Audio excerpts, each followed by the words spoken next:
Assalamu alaikum, Amira. Nice to see you. Alhamdulillah. وعليكم السلام ورحمة الله وبركاته. Shukr.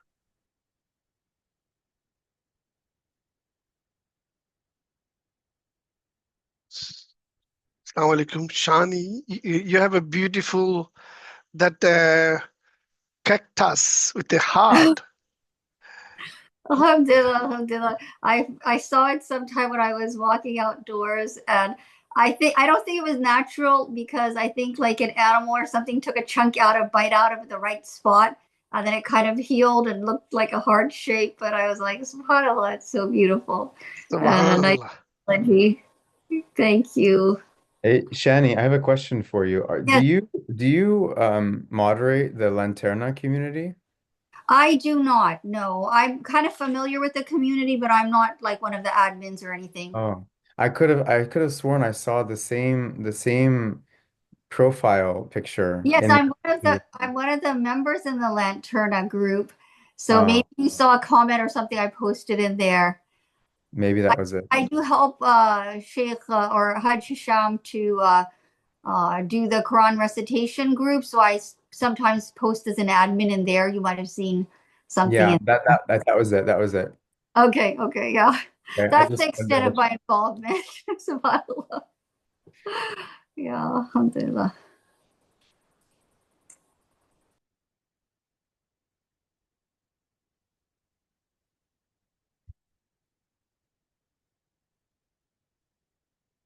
So should we go from there now? Start?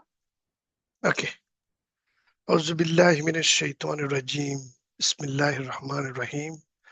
الحمد لله نحمده ونستعينه ونستغفره ونؤمن به ونتوكل عليه ونعوذ بالله من شرور أنفسنا ومن سيئات أعمالنا من يهده الله فلا مضل له ولا من يضلله فلا هادي له. Okay, anyway, we will start our session with the discussions which I had from our CD uh, Faris Dulhadi brother. He actually explained this part of Fusus when we are discussing um, Hazrat Adam alayhi salam and our origin.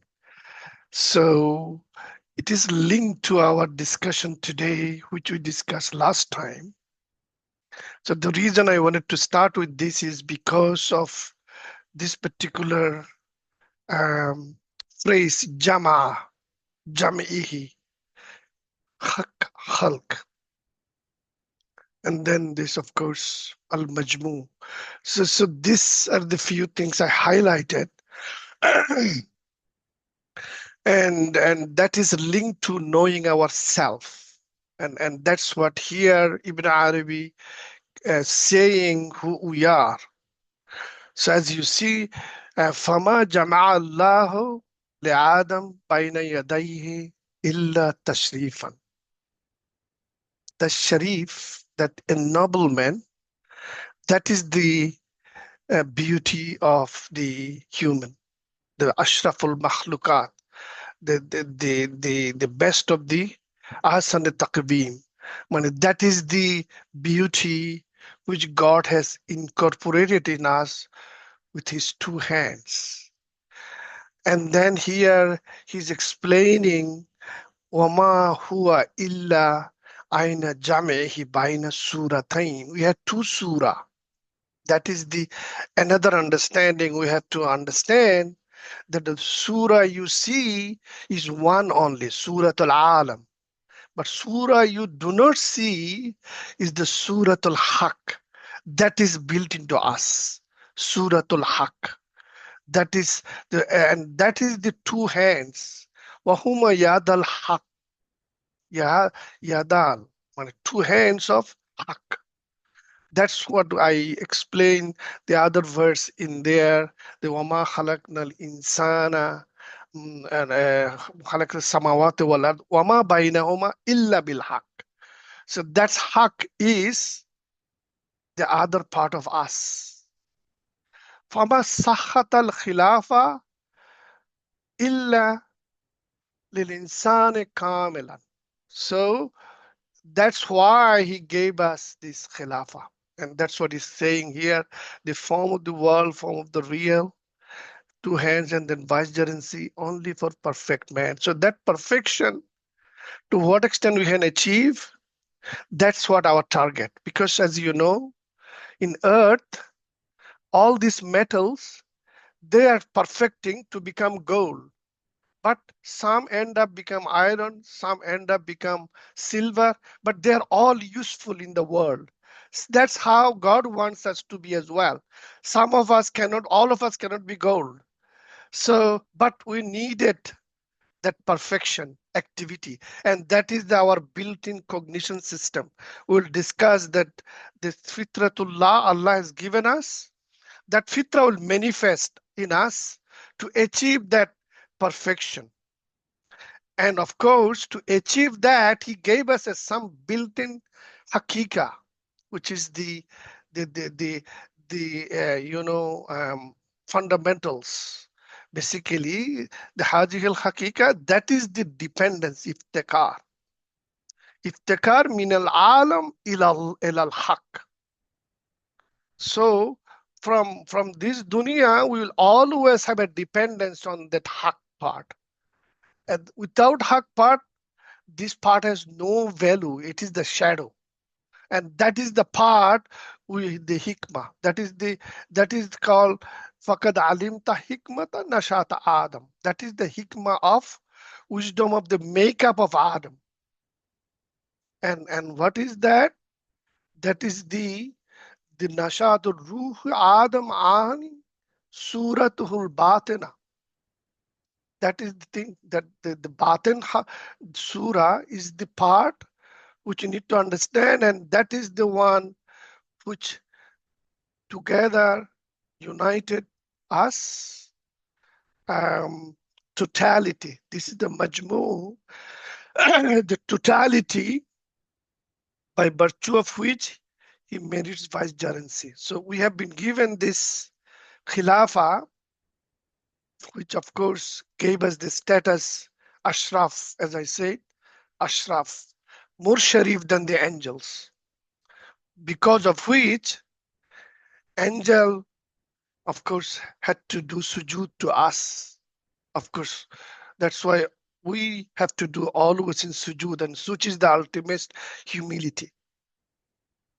So now I'll just go back to the diagram I shared last time, briefly to explain the fact that our today's discussion is about Haqq and Khalq, world of command and world of creation. World of command is the Haqq and world of creation is the Khalq. And we discussed about that last time, and this is the verse from Nusus we just mentioned. So as you see here, our akal, the intellect, which is in our brain and other parts, the nervous system, which is the akal, but ruh, as you see, it has a dot line, and that is the batin part. And then of course qalb, which is our heart, the spiritual heart. So qalb, and then qalbiya, qalibiya. So those sort of parts you see, it's in the barzakh, alam al barzakh. Qalb is sitting between this part and this part, which is the dunya and the akhirah, the batin part. And then as you see there, self, nafs. So it has all these three dimensions: the nafs al-ammara, nafs al-lawwama, nafs al-mutmainna. And as you see, there is a part, the consciousness is here, but there is unconsciousness and of course collective unconsciousness. So we'll discuss these other parts as we go along.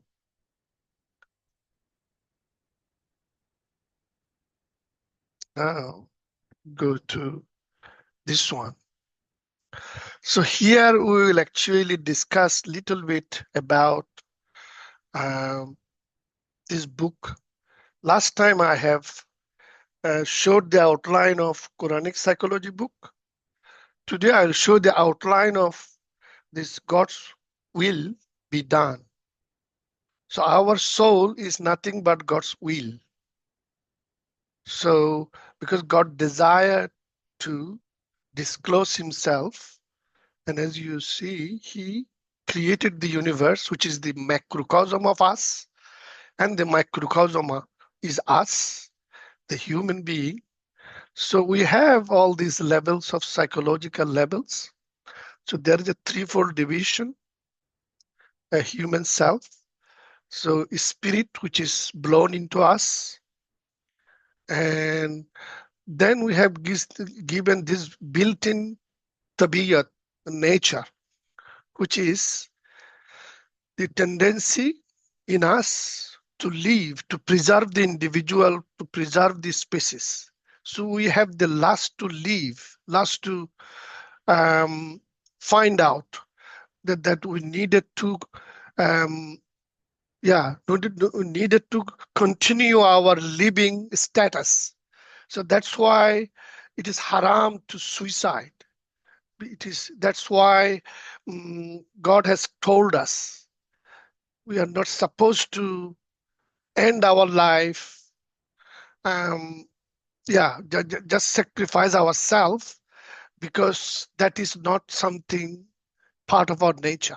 So level one is the spiritual and biological, and then this is the built-in disposition, and then we have the function, which is the this perception and motivation. This two sides of us, and then that's the intellect, pain and pleasure. These are the things we will understand, and we have this emotive part of us, and then the cognitive part of us, which help us to actually affect our emotion, how we deal with our emotion, and then how we manifest it as our behavior. So, and that is the part, the psychological levels. We will go more details on this elements or this part of it. So this I'm just outline touching base. That is in the beginning of the if you go to the page, beginning of the chapter 1, the first chapter, which is the overview, they have given us this diagram. So we will be talking about this diagram in more detail as we go along.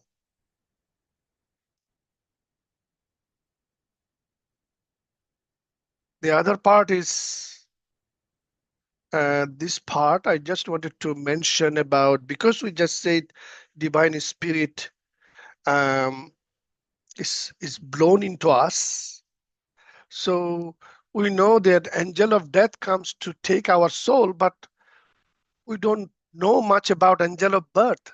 So there is an angel who comes before our birth to actually blow the spirit into mother's womb. And that is the hadith. I don't know whether you have read it in the past, but not many hujur mentioned it to us. That's why I wanted to mention it, because it's a Bukhari hadith. It says that Allah's apostle, the truthful and truly inspired, said, each one of you collected in the womb of his mother for 40 days and then turns into a cloth for an equal period of 40 days and turns into a piece of flesh for a similar period of 40 days. Then Allah sends an angel and orders him to write 4 things: his provision, his age, and whether he will be of the bracket or blessed in the hereafter. Then the soul is breathed into him. You see, the soul is breathed into him or her. By Allah, a person among you or a human being may do deeds of the people of the fire till there is only a cubit or an arm breadth distance between him and fire. And then that writing which Allah has ordered the angel to write precedes, and he does the deeds of the people of paradise and enters it. And a man may do the deeds of the people of paradise till there is only a cubit or two between him and paradise. Then that writing precedes, and he does the deeds of the people of the fire and enters it. So I am not going into the action of all the deeds part, but I just main focus was that our spirit is blown into our mother's womb when we were came to this plane. So the soul, which I just mentioned, that came to us through by an angel. So that is part of God's will. So we are actually, when talking, doing things, we are basically doing this function, kun, when God's will be done. So we are basically doing His will. When we are living our life, we are doing His will. That's why this book is called God's Will Be Done. So we need to facilitate so that that will continue to be done. And these are the development levels. So here, of course, we have the elements, our body, the clay composition, and this earth, water, fire, air, all this component, and it has each element has its own cold, dry, cold, moist, hot, dry, hot, moist. That nature within these elements. So that is in us, and that make the flow. Then we have plants in us, vegetative soul we have, animal soul we have. So plants part, it grows, our bone grow, our hair grow. So those sort of things, reproductive functions. And then of course the animal part, the seeing, hearing, those sort of part, and then this human part, which is when you add the animal part into divine spirit, that's when we develop this consciousness. That is the gives us cognition part. That's what we main thing which give us this sharif, this tashrif, this ashraful makhlukat status. And here the energy systems we have, the part related to nervous system, arteries, vein, and as you know, we discussed, we will be going further into it. We will know that the desire, our desire, the will, irada, temperament, shahwa, it comes from our appetitive faculty, which is the liver part of it. And then that is the vegetable soul, nafs al-nabatiya, and the courage or anger, that comes from our heart faculty, the place of animal soul. And then ilm, knowledge, wisdom, that come from our brain, the intellect, the place of rational soul. So, but of course, the sense of adala, which we'll talk about it, that adala come from, adala has the, of course, all faculty is under it. So anyway, this is the book written by Jalaluddin Suyuti, and he mentioned it from Hadith and other sources.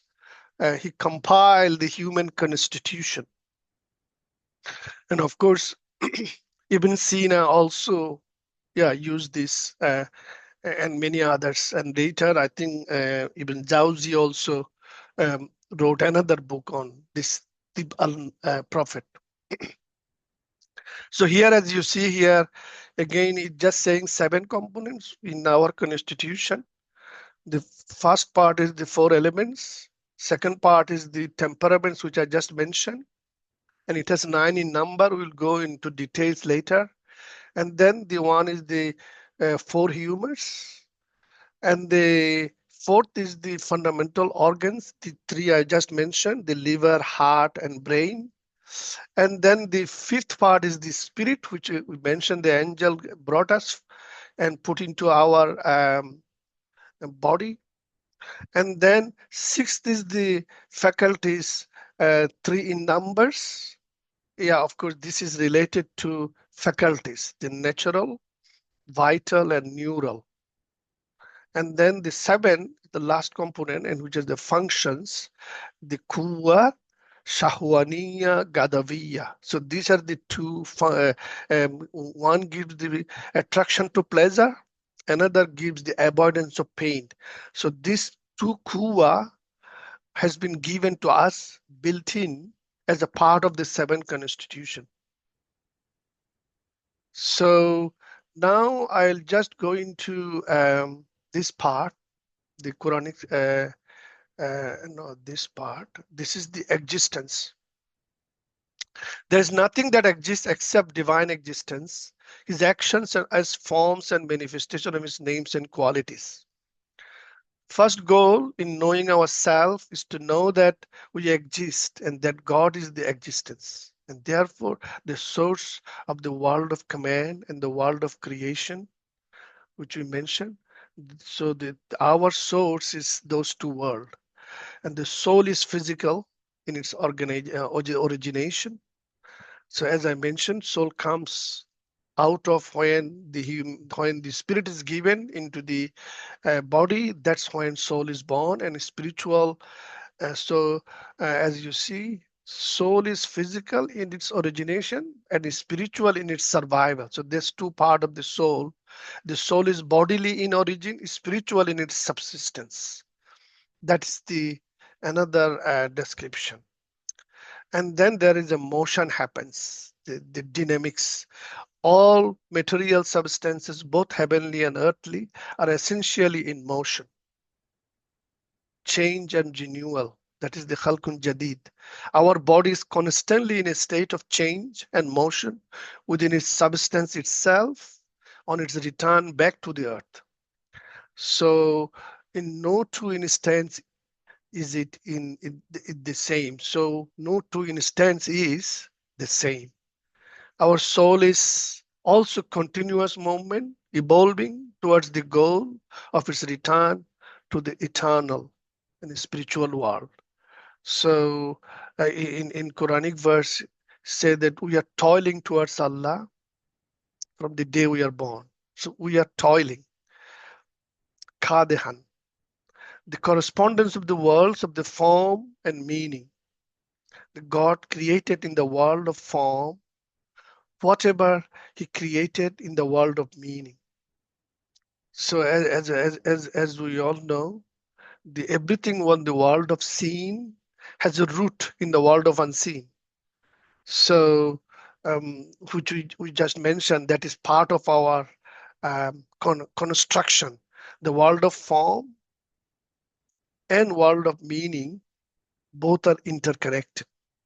All forms of motion as change resulting in a constant new creation. The world is like a stream of water. This is a quotation from Mullah Sudra, as you have found in that book. It says the world is like a stream of water which is flowing continually. Motion is nothing but continuous regeneration and recreation of the world at every instant. Continuous regeneration and recreation. So it is not only the accidents, but the substance of the universe itself that partakes of motion and becoming. So these two words, accidents and substance, we'll discuss it also. It's a philosophical terminology. The one is called arad, and this is called jawhar. So we'll discuss it at some time. Maybe if in the question time to understand why, what is the difference? And our ruh is our substance, which is, of course, it is part of what God has given us, which is part of the other world. But anything in this world is accidents, and I will explain that with a diagram from Ibn Arabi's books, Inside Dawair. So yeah, so continuous recreation and rebirth is the motion. So like our body is like a stream of water. That's what it's saying. Stream of water is a river. So we are, say, for when you are born, you had the, they say that, um, uh, so how are you? You say that, okay, you want to ask me what model of body you have. Do you have the 1960 model or 2024 model? Well, just like when you're driving your car, that's what people talk about. Same way, body is your vehicle. So what is your model? The model every minute is changing. So we had the body of the young when you are young, when you're old, you have the body of the old. So that is the thing, changes constantly happening in us. So because our body is like a stream of water, a river, this body doesn't, because we are in the ocean of this dunya, the water is constantly changing. As a result, our body is the part of it, because as you have discussed, all these 7 constituents we have, everything is changing. And this is the other one we were in our summary. It's called nature in its mode of operation in the self. So this is she's talking about operating system of our body. You have the mobile or your laptop, you have the operating system, because human replicated how human operates. Everything we have created is a replication of human body. So he's talking about nature in its mode of operation in the self, how operating system works for the soul, for the nafs. The body, spirit, soul relate to affect, behavior, and cognition. We just mentioned ABC. Uh, That is the ABC of the self, 3 systems with which psychology concern itself. So affect includes the motivational aspects of our nafs al-ammara, or attraction to pleasure, quwwat al-shahwaniyya, which I mentioned that it's part of our 7 constituents, our emotions. And the behavior includes motivational aspects of our nafs al-ammara, or avoidance of harm, pain, quwwatul gadawiyya, and our willpower, irada, and free willpower, ikhtiyar. This is related to our behavior. And the sensation and perception are also part of our motivational system, as our human soul takes control of our energies and enlivens our motivational function. So yeah, that is the one, sensation and perception. And our cognitive system includes cognition itself, how we perceive. Our cognitive system works through our rational soul, nafs al-natika, or aql, nafs al-mutmainna, and includes our mind, which is in the sadr. Of course, memory, and our modern science tell us that our nervous system is throughout our body, but sadr is what, according to Quranic expression, and here Lale Bakhtiar is mapping sadr as the mind. But of course, some other people, they put mind with the intellect. So I am still learning on this particular aspect of it. Consciousness, which is nafsul mulhama, which received the ilham, that is our consciousness. That is heart. It's always, we said it, but modern science still doesn't acknowledge it.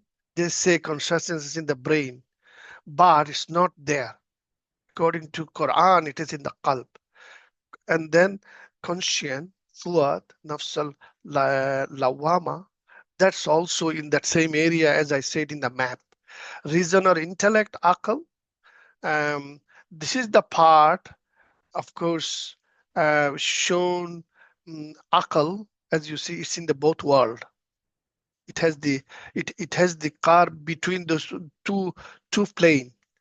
And then major role of our nafs al-mutmainna or rational soul, spirit intellect, also known as reason, as to attain unity, tawhid, by our returning to or reactivating our fitratullah. So that's where we need the spirit and intellect. And then our mind controls the whispering and temptation of our irrational animal soul, nafs al-ammara.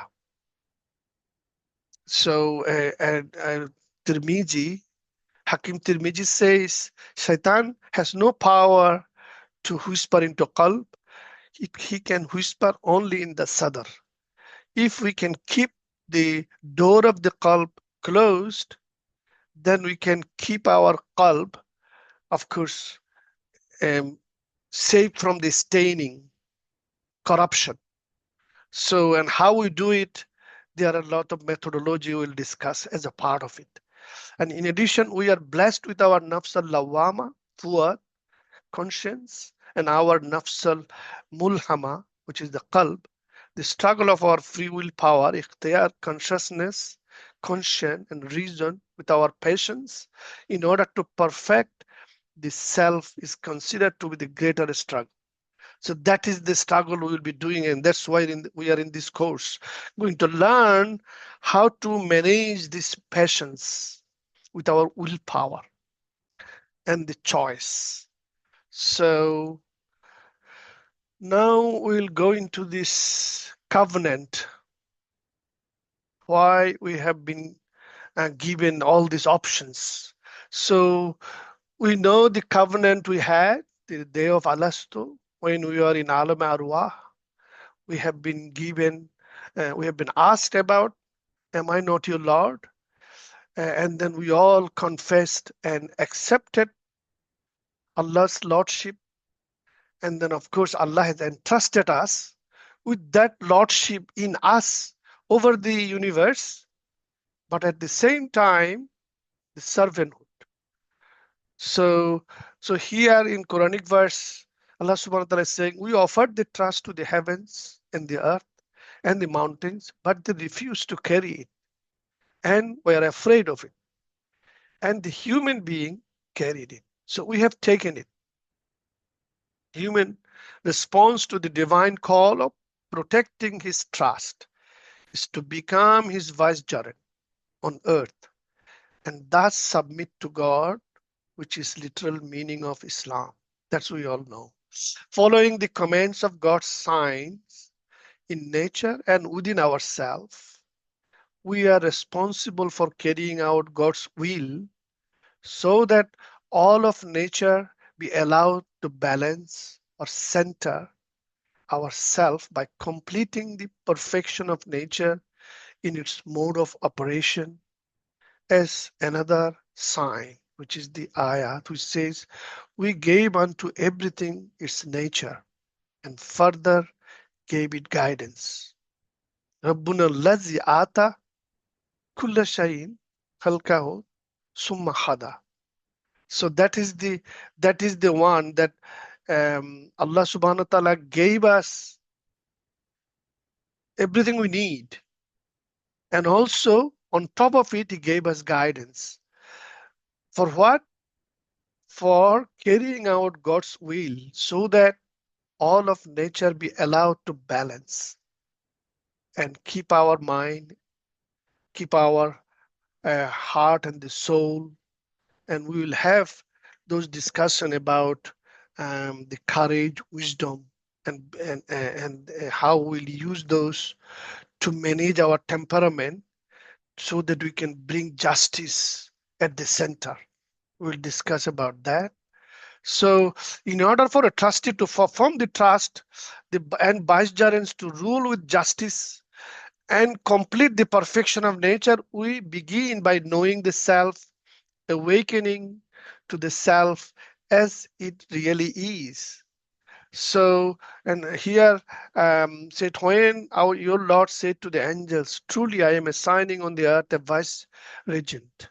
They said, will you be one who makes on it someone who will make corruption and on it will shed blood while we glorify your praise and sanctify you? He said, truly I know what you know not.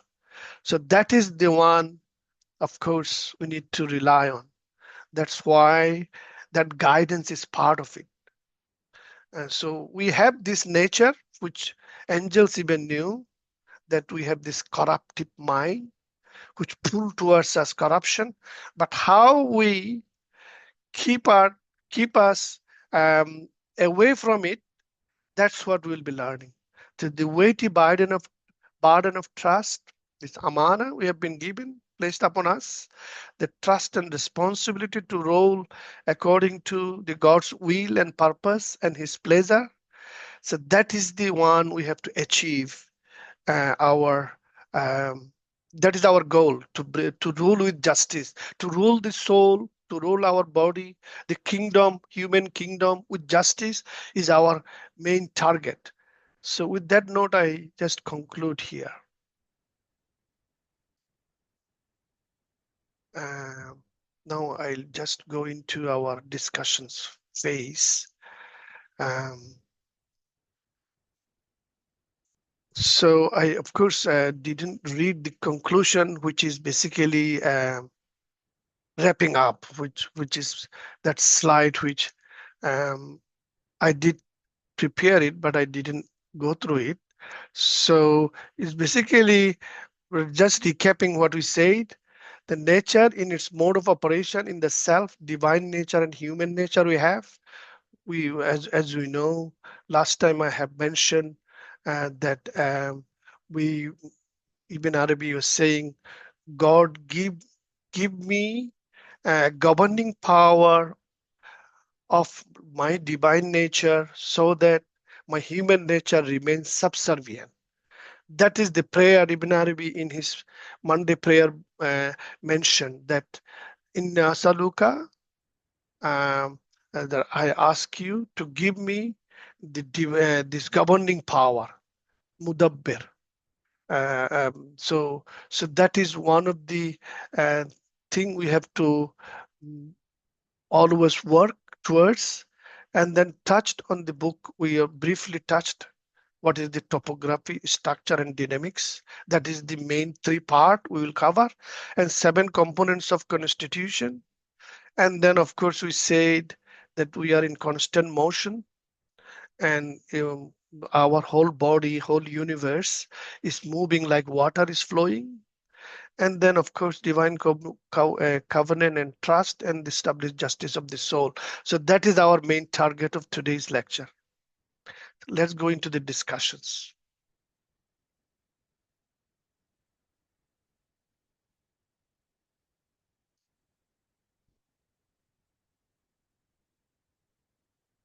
Siddhi Joshua, do you have anything to add as a part of our dissemination? Mm. Well, I think that just to zoom out a little bit and put the tradition in the context of a larger picture of our history as a people and as a civilization, on coming from a certain side of the planet, right? So European, Near Eastern, Middle Eastern, and the fact that, for me personally, the heart of Mashraba, like two of the pillars of Mashraba is Ibn Arabi, of course, and then also Plato. And Ibn Arabi often, I recently posted something about a snippet from Ibn Arabi, I think it was the Futuhat, where he talks about the divine Plato, and so, and of course, the tradition talks about the incorporation of all past prophets, all past revelations, all past books, right? And so, where the line is drawn on what is under that umbrella and what isn't is kind of vague, right? But we know that in this part of, in the part of the world at this time in history when the Quran was revealed, the Greek thought was not foreign to those people, and and we know that the Islamic civilization was very influential in preserving Greek thought.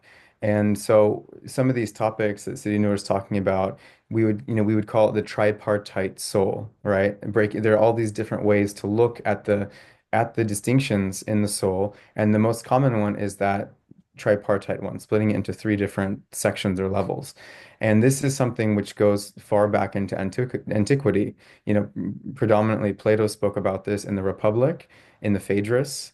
Um, and the thinkers both in the Hellenic tradition, but then also in the Christian and Islamic tradition, they and this is not something which they took necessarily from that tradition and then converted it into an Islamic version, let's say. It's something that is observable, for those who observe, for those who reflect, right? It's something that we can perceive when we reflect upon the soul. And so it goes back to this notion there has been continuous revelation throughout the eons in different places on the planet. And so, we can just as a resource to everybody in this group, you can go um, alongside Lala Bakhtiar's work and the Quran and all of the different resources we have in the tradition. Also, you go back to Plato and Plato's Republic. The Phaedrus talks about these particular characteristics of the soul, right?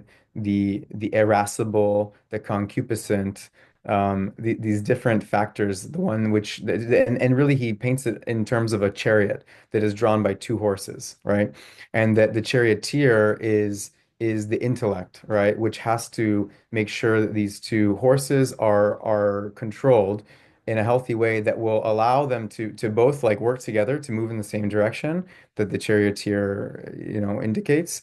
Um, and in a good way. So there are and then also in Plato's Republic he talks about the myth of Ur, which is very similar to the Hadith, which the Hadith speaks about the angel coming in during conception, right?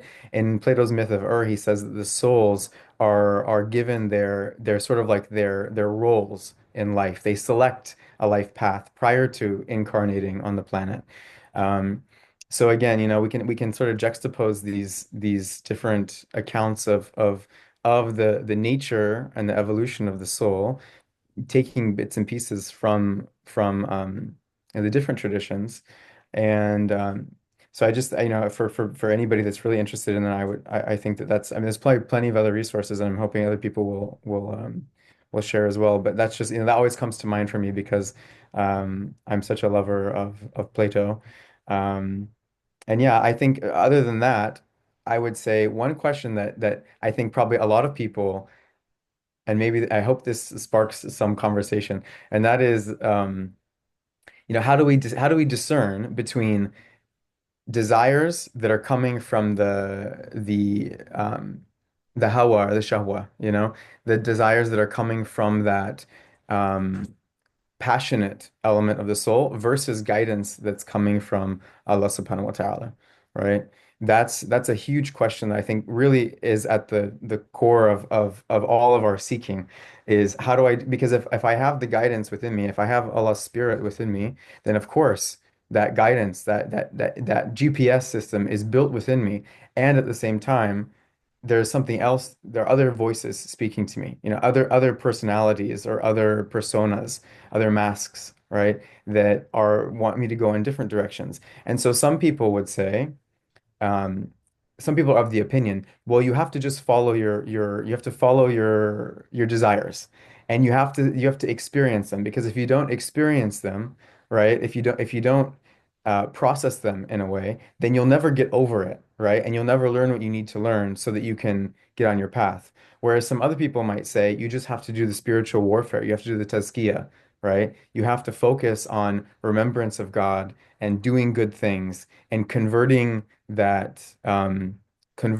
those passionate, desires that are maybe from a lower center in the self into that higher form of energy, which ultimately will give you more fulfillment in the long run, right? So I don't think it's necessarily one or the other, but I think that when we're talking about all these different parts of the soul, the core question for me is always about discernment, right? So I don't know if that sparks anything in anybody else's mind, but I'll leave it there. Can I interject? Yeah. I Yes, really please. like the. Can you hear me though? Is this microphone working even? Yes, we are hearing you. 1, 2, 3. Yes, it's working. Okay. Houston, do you call? Okay, listen. I really like the lecture, Noor. Thank you again. Lots of nourishment. I'm just because the way she laid it out and the way I'm reading it, or how we're all reading it, I'm just a bit confused. How are we going to? It's just very overwhelming for me from one book to this other book. And to be honest with you, I'm just focusing on the God's will. I'm not going onto the other book at all because I'm every time I'm reading something, I feel I'm becoming dumber. I don't feel like I'm becoming more intellectual. I feel really, really dumb. Seriously.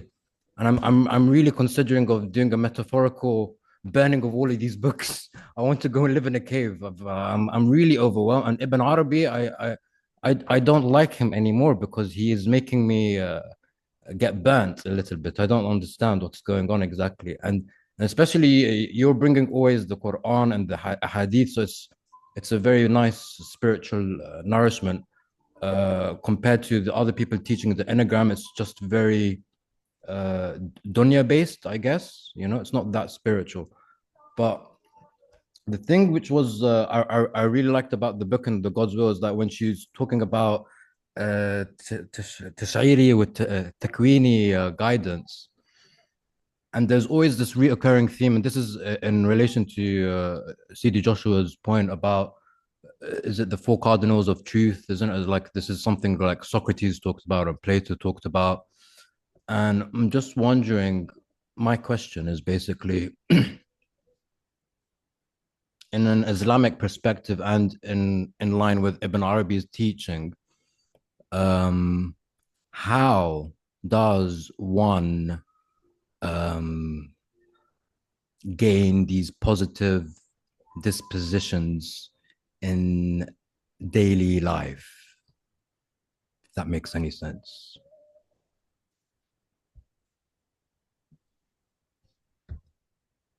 Yes, as you say it, this takvini, which is the, which is built into us, and tashri'i, which is the revelatory scripture tells us, the sharia.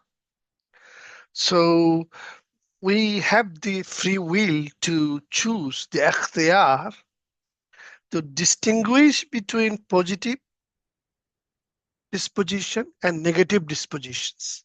You will find a picture in this God's Will book. Here you will find that when you nourish positive traits in you, your heart become enlightened. The lights fall on it and it become brighter. And when you start entertaining or enjoying or allowing negative traits to flourish in your soul, then dark spots fall on it. And this is confirmed by even Hakim Tirmizi as well. So this is the conscious distinction and discernment we have to do. So this is why we have been given these three things in this Enneagram. One is called courage, another is called temperance, and another is called justice. Now to achieve the justice is saying that positive trait, courage, which the self regulates the natural disposition of anger and dispense to survive as an individual through guidance from reason, which is takvini, built into us, common sense, and then revelation, tashri'i, what Prophet said, what Quran says. Based on that, we facilitate what our soul needs. And then, of course, this temperance is a positive trait by which the self regulates the natural disposition to last to survive as a species through guidance from reason, takvini, and revelation, tashri'i. So justice is the positive trait of the self in which the natural disposition of anger in defense to survive as an individual and lust to survive as a species, as well as cognition, seeing things as they really are and are kept in their proper place and given their due according to guidance from reason and revelation. So that's what here in the book referred us to. So do you think anything more, or do you still have that question? Because the sentiment you expressed, that you felt you are lost, you felt dumb, that's part of us. Sometimes we get overwhelmed, but you needed to have sabr, allow the patience so that it sinks slowly. And then Ibn Arabi say that in this Insha'id Dawair, I'll show a diagram from it to explain. He said that I'm writing these diagrams. He's telling Habasi that you may not understand many of these things, but I'm drawing it for you. If you don't understand, look at it over and over. It will bring you component by component, resolution by resolution. He exactly gave that recommendation. Habashi, he's, as you know, he released this servant, but he became his disciple. And Habashi wrote a book um, because a lot of Risala is written for Habashi. And Habashi wrote, and he became also Insan Kamil, right? You know that. He was his servant. So I just wanted to share this diagram, which is in that Insha'id Dawair book. If any of you has read it, that is a good one. If you haven't, I suggest you to read it because that's a very good book. So this particular diagram, I think Sidi Ali has published it in his art, Ibn Arabi art book, Human Being, a Spiritual Portrait, he called it as well. So as you see here, degree of pre-existence, the Qadima and the Hadra. So Qadima is the Haqq part, and the Hadra is the presence, which is the Khalq part. And as you see here, we are in both part. The human dimension is both part. So we have this degree of divine degree, which is the divine nature in us, and the degree of human lieutenancy. Because as you see, this sphere, as I mentioned in my previous lecture, it's a transcendence. It's a transcendence. When you do transcendence, in our Mashraba, this particular logo, I have used the miniature part of this drawing in Iranian, Farsi. This meeting they are happening with some kind of miniature diagram. So the reason is we are all miniaturized. You go to I don't know, I haven't been to Disney, but there are even in Melbourne, they have a park where they have all this whole city is in a miniaturized garden. They show kind of model. The similar thing when transcendence happen, as the hadith I quoted in my other lecture, that it actually miniaturized from one layer to another layer, another layer to another layer. So we are miniaturized version of the higher self. So anyway, here, as you see, we have independent, specializable, like body and substance. So I'll explain this substance thing again. And then independent, non-specializable, like separated intelligence. So these two parts. And he mentioned here in Arabic there, if you are familiar with. And then he has this other quadrant, dependent, but not through other non-specializable, not inexistent, and non-existent. So these are a few philosophical terminology which he explained in that book. So we are not going there much detail, but this is the part dependent, specializable like accidents. And that's what help you coloration, qualification, all this sifat stuff, what we have to nourish. The sifat is the qualities we want to achieve so that we strengthen ourselves. And then, of course, our spiritual part gain from it. And this is this other dimension that which uh, help us assimilable. So here, one thing he mentioned is this particular word which is called mutahayyir. This mutahayyir is the one, this perplexity. He's explaining what that does. He said that self-existing and bewildered like bodies and substances refers to a state of self-existence where the entity is independent and in a state of bewilderment or confusion, similar to that experienced by bodies and substances. This can be an indication of the spiritual or existential state where the person of entity is in a continuous search and questioning to reach deeper understanding of the truth. So when you feel confused, when you are in a haira, when you are in a perplexity, you go back and ask yourself, where am I? Who am I? Why I am here for? So that is the kind of questions. When you feel dumb, that's when you are supposed to ask your soul to bring the answer to you. And this is the one I wanted to touch because this is the hayula. This is the substance versus accident. And when a substance is in relation to time, in relation to place, in relation to quantity, in relation to relationship, idafa, and then position, and then ability to rationalize. We need to do action and then passion. In all these things, this he's saying that there is a 9 category of arad for any substance which is matter, form, body, soul, intellect. Any of these things to manifest, they need these things, this temporary thing.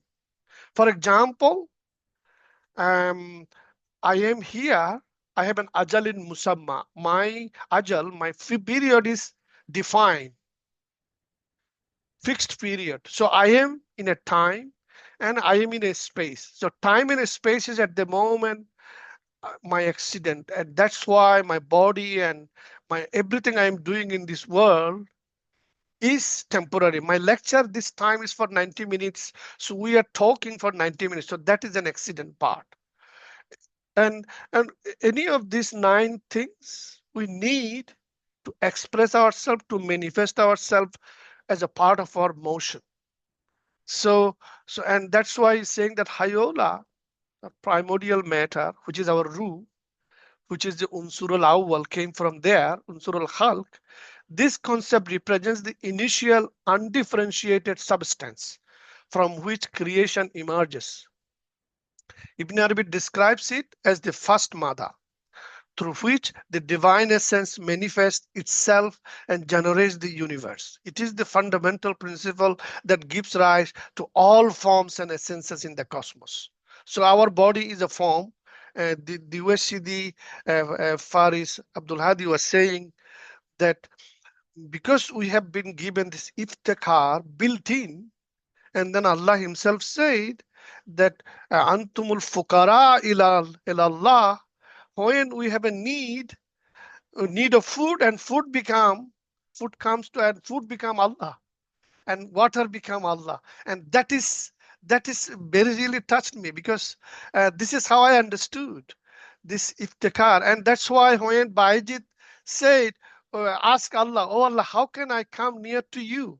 He said that if you have 2 things, then you can come to me. What are those 2 things? One is need, dependency. If you are needy and dependent on me, And then if you have humility, then you can come near to me. So this is what Ibn Arabi quoted in his chapter 167, that Alchemy of Happiness book. He mentioned that particular incident of Bayezid, who have been given that information from Allah subhanahu wa ta'ala. So anyway, what I wanted to mention was this accident appear as essence are not self-sufficient. And that's what here says, on him depends all that is in heavens and on earth. Yeah. Anyway, those are the two things I just want to touch. Any other question? I just kind of want to that was all. I mean, Sidi Noor, the amount of work that you put into these slides is really impressive. So I think that we're all getting like a university level education through. And if anybody doesn't know, Sidi Noor also gives presentations to the Muhyiddin Ibn Arabi Society. And has been a longtime member of there. So I think it's you mentioned MIAS on one of the slides. So I'm sure that you've probably given these sorts of presentations before. So Jazakumullah khairan for all their efforts. And I think, just kind of going back to what Rad was talking about with like the tadwini or the takwini, or the tashri'i and the takwini, these two different, it's like I just shared something on Instagram of Sheikh Hamza Yusuf talking about this, right? The two kutub of Allah subhanahu wa ta'ala, right? The book of nature and the book of revelation. And then some people, and when he's explaining it, he uses the two, right? But then a lot of people will say, well, there's not really two books, there's just one book, right? And we can use the language of duality to explain it. And going back to this notion of like confusion, and I just was really getting like, I was thinking about having a sheikh, right? And even when we have access to the Quran, when we have access to like a community, at the same time, like the way that somebody recently explained to me is like, when you're connected to a sheikh who himself or herself had a sheikh or a sheikha, right? And their faces have seen each other's faces all the way back to the Prophet ﷺ. Like having that connection to somebody who can help you, be an elder to you, give you guidance, and who is connected to that silsila, right? I think like in this process, and somebody who like our like Muhyiddin ibn Arabi, right? He's somebody who expanded so much on both of these books, right? And he kind of like showed us more intricate ways of weaving those two things together.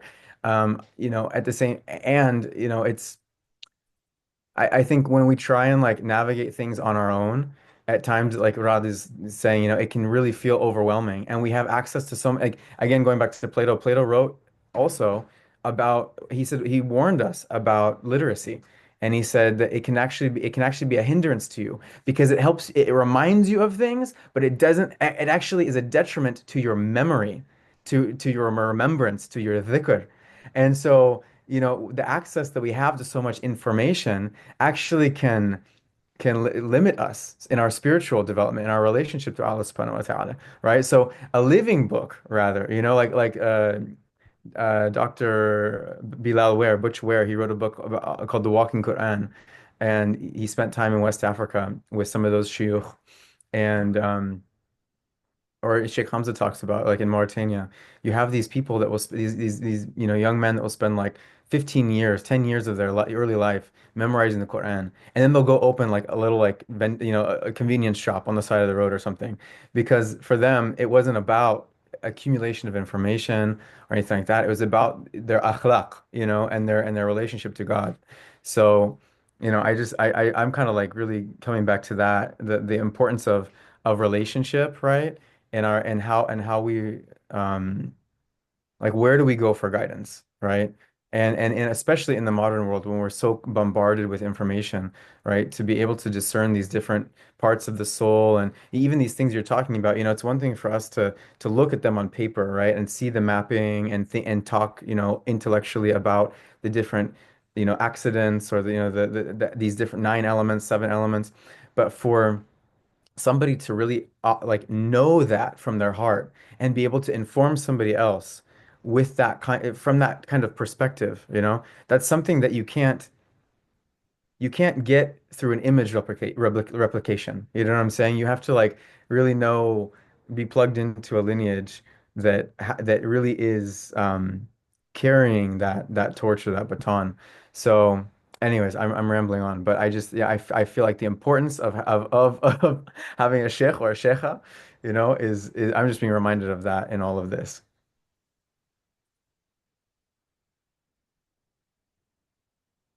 Yes, Sometimes thank not. you very much, Sidi. There is a hadith quoted by Rad. Rad, do you want to mention that? No, I was just trying to do I'm in a state of mode of functioning where I respect all things, including the devil, because if we don't respect the devil, we can't respect angels. If we can't respect night, can't respect the day.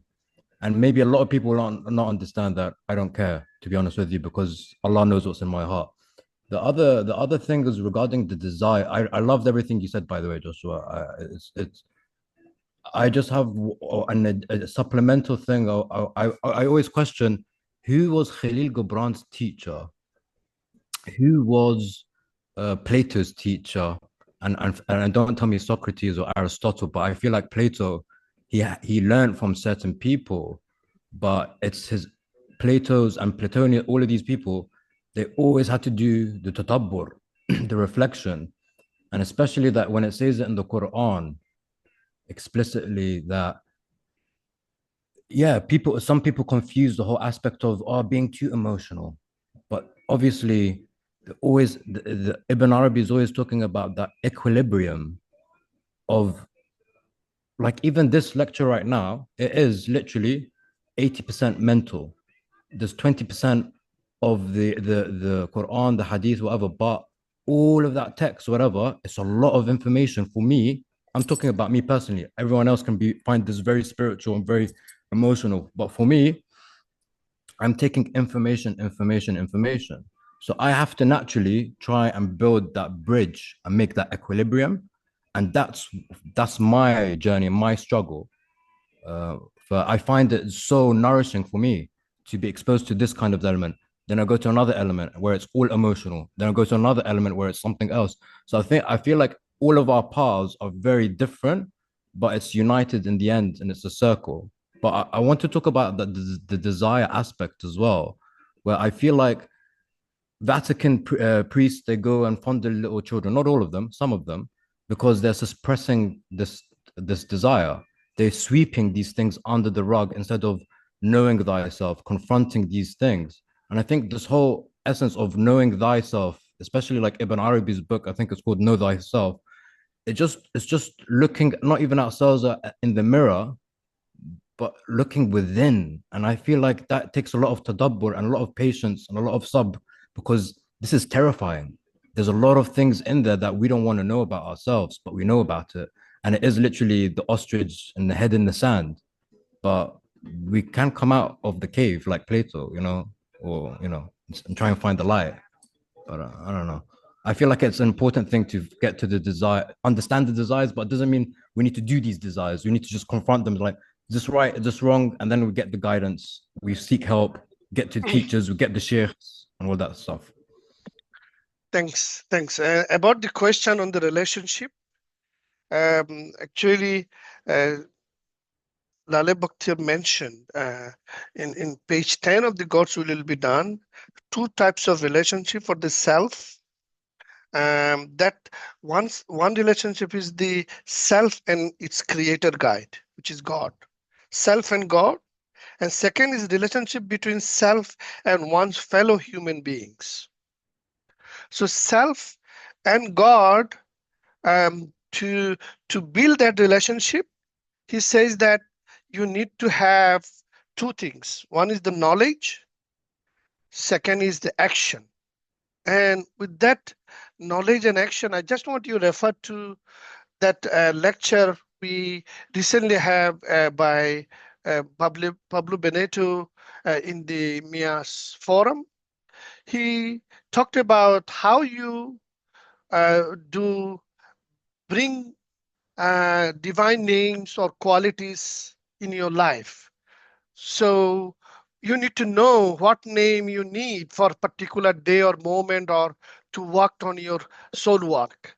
The first thing is ta'alluq, which is the relationship and the need and dependence. That is the first thing you have to do. For what name, what quality at the moment is you need it. And then you need to understand it, tahakkuk, the level, so that you needed to know that human realization of this level might be characterized as transpersonal or suprapersonal, in the sense that it can only be realized by passing away of any sense of individual separation or otherness. Basically, you needed to allow God's that quality to manifest in yourself. Then you can create it, tahalluk, adopting, assuming, characterization. Once you can uh, characterize it, then of course you lived by it. That is the tahallaku bi akhlaqillah. That is what I wanted to remind us. But on the society part, how do you do the things? I want you to refer to this hadith. Um, she mentioned in page 16 of God's will, and I'll show you by sharing the screen that page. We read it in one of the session, and this is the um, tradition of the prophet. There are 30 obligations prophet said as a human being to the society and other human being. First is there are 30 obligations on believers towards their brothers and sisters. One, forgiving their mistakes. Two, being merciful to them when they are in a strange land, guarding their secrets, giving them a hand when about to fall, accepting their apologies, discouraging the backbiting about them, persisting in giving them good advice. So persisting, and then they treasuring their friendship, fulfilling their trust, visiting them when they are ill, being with them at the time of their death, and then accepting their invitation and their presence, returning their favors in kind, thanking them for their favors, being grateful for their assistance, protecting their honor and prosperity, and property, honor and property, protecting their honor and property, helping them meet their needs, making an effort to solve their problems, guiding them to the things they have lost, answering their greetings, taking them at their word, taking them at their word, and then accepting their bestowals, confirming them if they swear to something, confirming them if they swear to something. So being kind and friendly towards them, helping them when they are being unjust, helping them. So helping them when they are a victim of injustice. So refraining from feeling bored with them. You see, refraining from.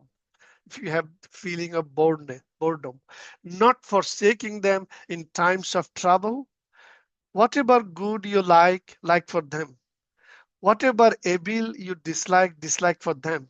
So this is a very important hadith of our own behavior and the relationship your brother mentioned about it. Yeah. That's beautiful. City, could you send that to the group chat for us, that Sure. PDF? Sure, That's I'll send it beautiful. to you.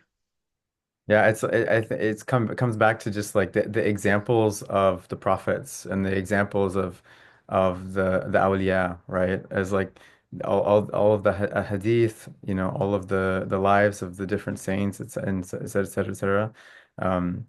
It's like that's kind of the answer, right? Is And we need to replicate, right? Those good, you have to, it's like you mentioned, right? The arc, you kind of spoke to like the idea of archetypes, right? That there's the idea of something in the world of forms or in the world of the command, right? And it emanates into existence. And so, and for any of us to look straight into the form itself, right? Or the name of God itself, right? This is a, something which is not impossible because we all have the capacity to be insan and kamil. But at the same time, to try and to go straight for it, it can be too haira inducing that it actually might lead us astray, right? Whereas if we look at the examples of the lives of the righteous people that have gone before us, right, who have exemplified temperance and justice and goodness and all of these good qualities, right?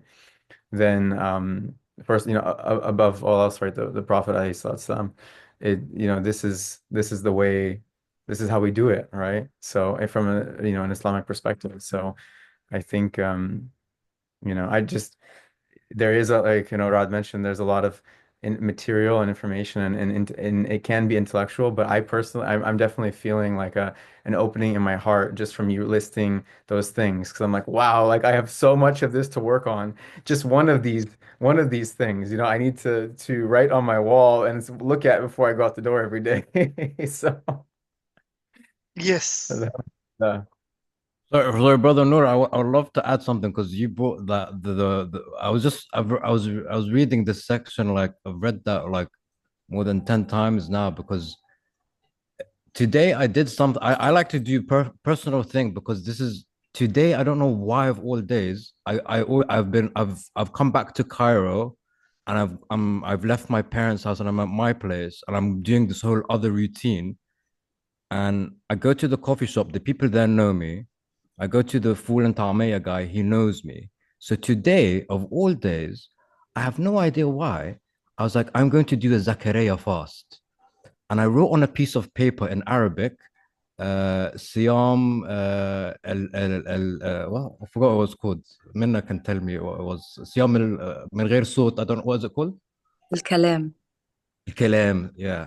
Siyam al-kalam. So I wrote that down in Arabic, and I went and I just showed it to the coffee guy, and they know I can talk, and I've had long conversations with them, and I just showed it to them. Subhanallah. And I did it with the other guy. You know what I received from this? How loving, compassionate, and patient. And they were smiling at me the entire time. And I felt literally not disabled. I felt like I was empowered, like I was being given abundant love. And it reminded me a little bit when Zachariah saw Maryam's table full of food come down. He's like, what? He's in awe.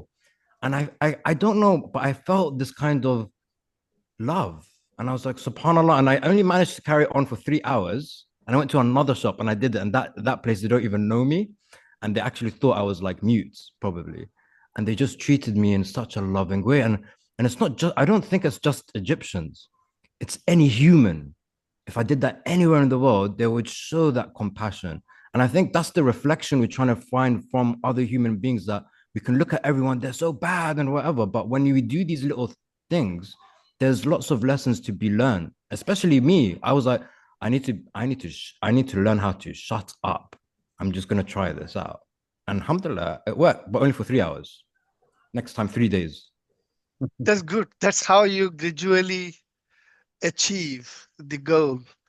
So I was mentioning the other time that, Enneagram is one method.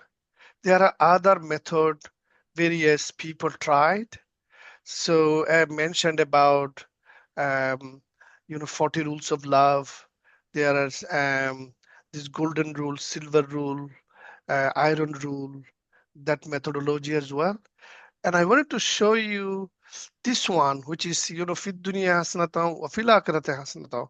This man is one of the famous men in America, but he achieved dunya.